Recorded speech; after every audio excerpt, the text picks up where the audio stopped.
Napuno ng world-class entertainment ang SMDC Festival Grounds ng Paranaque kagabi Abril 18 dahil ng pagdaraos ng Wakas at Simula, the trilogy concert ng SB19.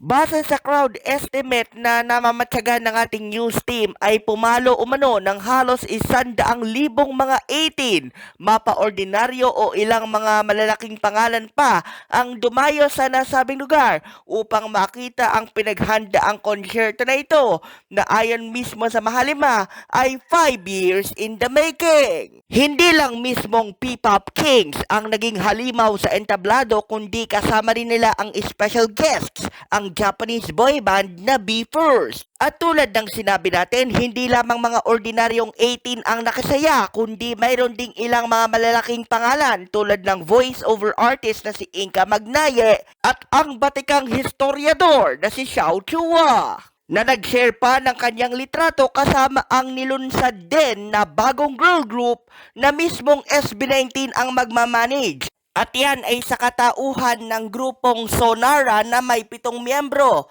At ang mga pangalan ng magaganda at maangas na ladies ay sina Eureka, Ella, Dominic, Tin, Megumi, Lay at Nami. Kanilang ipinatikim na sa mga manonood ang magiging debut single nila na Uy Tabi-Tabi. At ngayong araw ng linggo pa lamang ay umaapaw na ang positibong feedback ng mga 18 sa bagong imamanage at ihuhubog mismo ng SB19 at hindi na sila makapaghintay na ilabas mismo ang debut single na kinatha mismo ng bagong girl group at naka-schedule yan ngayong darating na Mayo 15. Pahayag mismo ng bagong girl group sa kanilang social media platforms, "We left our hearts on the stage." At hindi rin nila nakalimutang pasalamatan ang SB19 at ang self-managing firm na 1Z Entertainment na hindi nila tinuturing bilang managers kundi mga kuya sa entablado sapagkat ang mismong Mahalima ang nagbuhos ng panahon at pagkakataon upang sila ay maisilang. Para naman sa SB19 na nag-iwan din ng kanilang sariling pasasalamat sa mga social media platforms din nila, ang 18 ang tahimik na dahilan kung bakit sila ay nananatiling malakas sa bawat pagtatapos at ang mga fans din mismo ang nagbibigay ng gasolina at enerhiya sa bawat bagong pagsisimula.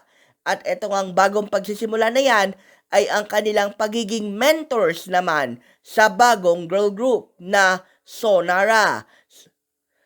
Para sa mga fans, ang SB19 ay hinubog sa loob ng ilang taon.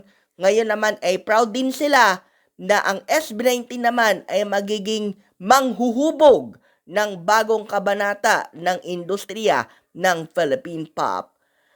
Yan ang totoong balita mula sa Mabuhay Radio Japan Worldwide. Sa bawat oras, bawat himig, nananatili kaming walang takot, walang pinapaboran. Ito ang Senbat sa Patrol number 2 Stephen Saraspe Perez. Nag-uulat sa larangan ng SB19 dito sa ating Batangas Bureau.